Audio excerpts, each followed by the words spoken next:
Hi Pop-Tarts, back for the Quarantine Read Aloud series, chapter book edition. Today we are going to be reading chapter 10 of L. Frank Baum's The Wizard of Oz. Chapter 10 is entitled The Guardian of the Gates. It was some time before the cowardly lion awakened, for he had lain among the poppies a long while, breathing in their deadly fragrance. When he did open his eyes and roll off the truck, he was very glad to find himself still alive. I ran as fast as I could, he said, sitting down and yawning, but the flowers were too strong for me. How did you get me out? Then they told him of the field mice and how they had generously saved him from death, and the cowardly lion laughed. I always thought of myself be very big and terrible, yet such little things as flowers came near to killing me, and such small animals as mice have saved my life. How strange it all is! But comrades, what shall we do now? We must journey on until we find the road of yellow brick again, said Dorothy. Then we can keep on to the Emerald City. So the lion, being fully refreshed and feeling quite himself again, they all started upon the journey. They so greatly enjoyed the walk through the soft, fresh grass that it was not long before they reached the road of yellow brick and turned again toward the Emerald City, where the great Oz dwelt. The road was smooth and well paved now, and the country was beautiful, so the travelers rejoiced in leaving the forest far behind them, and with it the many dangers they had met in its gloomy shades. Once more they could see fences built beside the road, but these were painted green. When they came to a small house in which a farmer evidently lived, that also was painted green. They passed by several of these houses during the afternoon. Sometimes people came to the doors and looked at them as if they would like to ask questions, but no one came near them nor spoke to them because they were very much afraid of the great lion. The people were all dressed in clothing of a lovely emerald green color and wore peaked hats like those of the Munchkins. This must be the land of Oz, said Dorothy, and we are surely getting near the Emerald City. Yes, answered the Scarecrow, everything is green here, while in the country of the Munchkins, blue was the favorite color.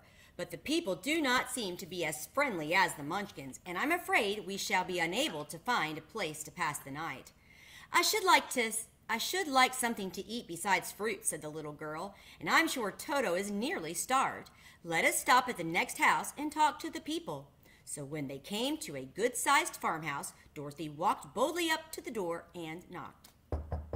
A woman opened it just far enough to look out and said, "What do you want, child, and why is that great lion with you?" "We wish to pass the night with you, if you will allow us," answered Dorothy. "The lion is my friend and comrade, and would not hurt you for the world." "Is he tame?" asked the woman, opening the door a little wider. "Oh, yes," said the girl, "and he is a great coward, too. He will be more afraid of you than you are of him." "Well," said the woman, after thinking it over and taking another peep at the lion, "if that is the case, you may come in, and I will give you some supper and a place to sleep." So they all entered the house, where they were, beside the woman, 2 children, and a man. The man had hurt his leg and was lying on the couch in the corner. They seemed greatly surprised to see so strange a company. While the woman was busy laying the table, the man asked, "Where are you all going?" "To the Emerald City," said Dorothy, "to see the great Oz." "Oh, indeed!" exclaimed the man. "Are you sure that Oz will see you?" "Why not?" she replied.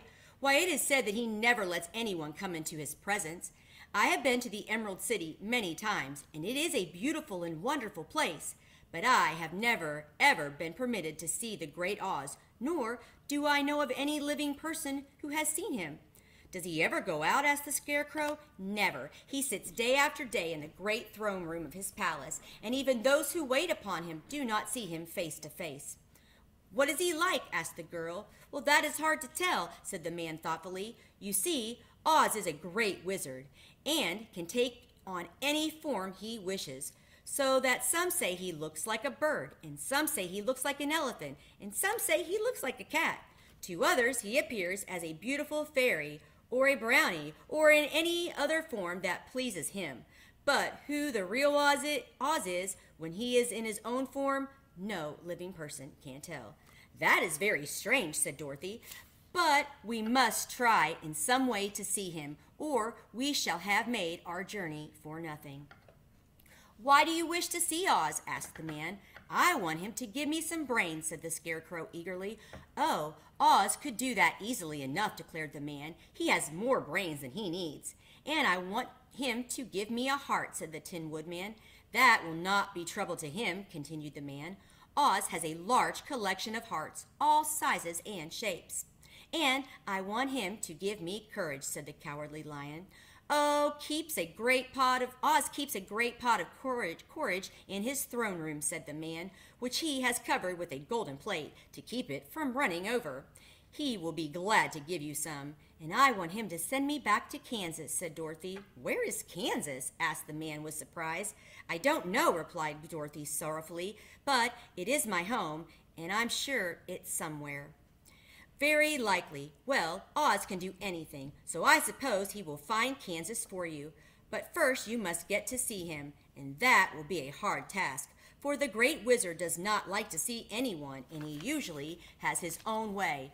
But what do you want?" he continued, speaking to Toto.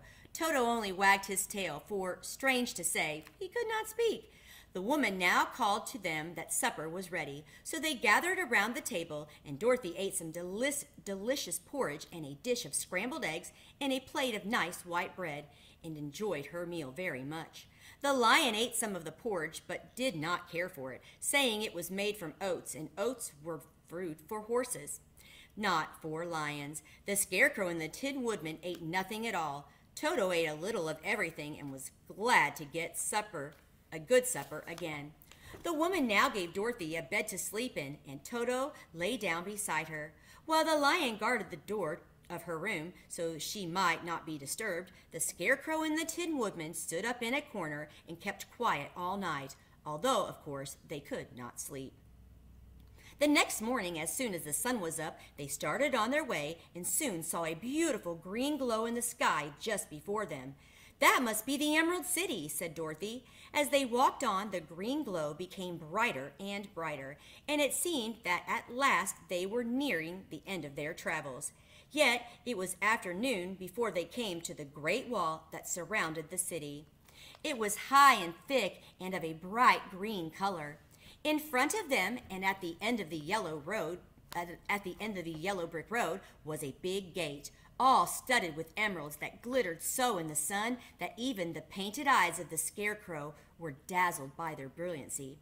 There was a bell beside the gate, and Dorothy pushed the button and heard a silvery tinkle sound within. Then the big gate swung slowly open, and they all passed through and found themselves in a high arched room, the walls of which glistened with countless emeralds. Before them stood a little man about the same size as the Munchkins. He was clothed all in green, from his head to his feet, and even his skin was of a greenish tint, and at his side was a large green box. When he saw Dorothy and her companions, the man asked, "What do you wish in the Emerald City?" "We came here to see the Great Oz," said Dorothy. The man was so surprised at this answer that he sat down to think it over. "It has been many years since anyone asked me to see Oz," he said, shaking his head in perplexity. "He is powerful and terrible, and if you come on an idle or foolish errand to bother the wise reflections of the Great Wizard, he might be angry and destroy you all in an instant." "But it is not a foolish errand, nor an idle one," replied the Scarecrow. "It is important, and we have been told that Oz is a good wizard." "So he is," said the Green Man, "and he rules the Emerald City wisely and well. But to those who are not honest, or who approach him from the curiosity, he is most terrible, and few have ever dared ask to see his face. I am the guardian of the gates, and since you demand to see the Great Oz, I must take you to his palace. But first, you must put on the spectacles." "Why?" asked Dorothy. "Because if you did not wear spectacles, the brightness and the glory of the Emerald City would blind you. Even those who live in the city must wear spectacles night and day. They are all locked on, for Oz so ordered it when the city was first built, and I have the only key that will unlock them." He opened the big box, and Dorothy saw that it was filled with spectacles of every size and shape. All of them had green glasses in them. The guardian of the gates found a pair that would just fit Dorothy and put them over her eyes. There were 2 golden bands fastened to them that passed around the back of her head, where they were locked together by a little key that was at the end of a chain the guardian of the gates wore around his neck. When they were on, Dorothy could not take them off, had she wished, but, of course, she did not wish to be blinded by the glare of the Emerald City, so she said nothing.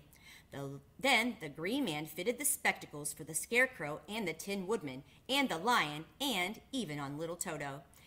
And all were locked fast with the key. Then the guardian of the gates put on his own glasses and told them he was ready to show them to the palace. Taking a big golden key from a peg on the wall, he opened another gate, and they all followed him through the portal into the streets of the Emerald City. And we'll see you back next time for Chapter 11, entitled The Emerald City of Oz. Have a great day.